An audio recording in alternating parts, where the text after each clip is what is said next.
RTCI nous réunit.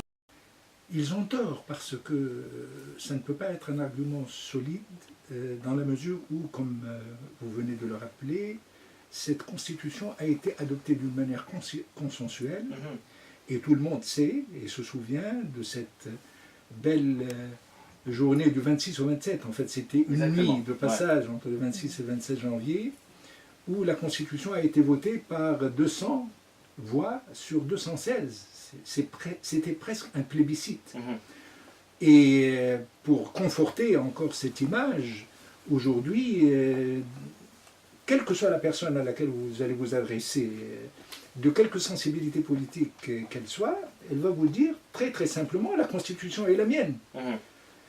Quand vous me dites c'est parce que c'est ma Constitution, pas du tout. Il y a un sentiment général, et je crois que c'est le grand succès que nous avons pu enregistrer à l'époque, et qui va avoir des répercussions très importantes sur les générations futures, c'est que cette Constitution a été en quelque sorte intériorisée par de larges franges de l'opinion publique, et aujourd'hui tout le monde s'en réclame. Donc ce qu'on ne comprend pas, c'est que les responsables qui ont pris le volant aujourd'hui pour conduire les affaires du pays, après les élections démocratiques, ils sont restés certes un peu cohérents avec leur attitude du temps où nous discutions de la Constitution, et ils avaient toujours considéré que c'était quelque chose qu'on aurait pu faire en quelques semaines. Pourquoi tout ce temps perdu? 2 ans et demi.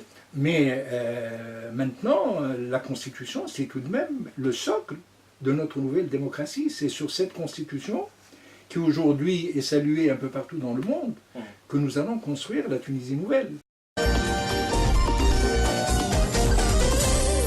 RTCI nous réunit.